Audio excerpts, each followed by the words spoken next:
صلو علی الحبیب صلی اللہ تعالی علی محمد صلی اللہ علیہ وسلم۔ جمعہ کا دن ہے اور آج غروب آفتاب سے پہلے کی گھڑیاں ہیں، قبولیت دعا کا وقت ہے، اور اس وقت میں کہاں موجود ہوں؟ دریائے نیل پر موجود ہیں۔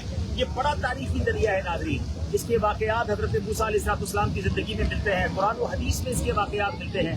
یہ وہی دریا ہے کہ جہاں حضرت موسیٰ علیہ السلام کو ان کی والدہ نے فرعون کے مظالم سے بچنے کے لیے دریا کے حوالے کیا، اور اللہ کی شان دیکھیں کہ اسی دریا میں بہتے ہوئے حضرت موسیٰ فرعون کے محل میں پہنچ گئے، اور وہ کہتے رہے جسے اللہ رکھے اسے کون چکھے۔ حضرت موسیٰ علیہ السلام فرعون کے محل میں بڑے ہوئے، اور حضرت آسیہ نے آپ کی پرورش کی، اور سبحان اللہ اس کے بعد کیا ہوا؟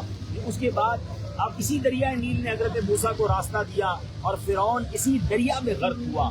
اور ایک اور بات میں آپ کو بتاؤں کہ شب معراج نبی پاک علیہ السلام نے شب معراج یہ دیکھا کہ 4 دریا ہے جو سدرۃ المنتہا سے گزرتے ہیں، اور وہ 4 دریا میں ایک دریائے نیل بھی تھا، یعنی یہ وہ دریا ہے جو سدرۃ المنتہا سے جاری ہوتا ہے۔ بہرحال جمعے کا آخری وقت ہے، قبولیت دعا کا وقت ہے، ہم دعا کرتے ہیں اللہ کریم سے اللہ ہم سب کی مغفرت فرمائے، ہمارے گناہوں کو معاف فرمائے، ہمارے درجات کو بلند فرمائے۔ شور ہو رہا ہے کس طرح؟ اللہ پاک ہماری گناہوں کو معاف فرمائے، اور دریائے نیل جس نے حضرت موسیٰ کو راستہ دیا، ہم اللہ سے دعا کرتے ہیں کہ پل صراط کا راستہ ہمارے لیے آسان ہو جائے۔ اور سبحان اللہ، یہ سدرۃ المنتہا سے جاری ہونے والا دریا ہے، جو نہ جانے اس میں کیسی کیسی برکتیں ہوں گی۔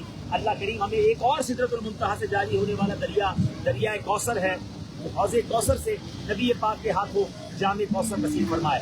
آج کا دن بڑا یادگار گزرا ناظرین، الحمدللہ ہم نے کئی مزارات پر حاضری دی، تفصیل آپ کو بعد میں بتائیں گے، اپنی دعاؤں میں یاد رکھیے گا۔ السلام علیکم ورحمۃ اللہ وبرکاتہ۔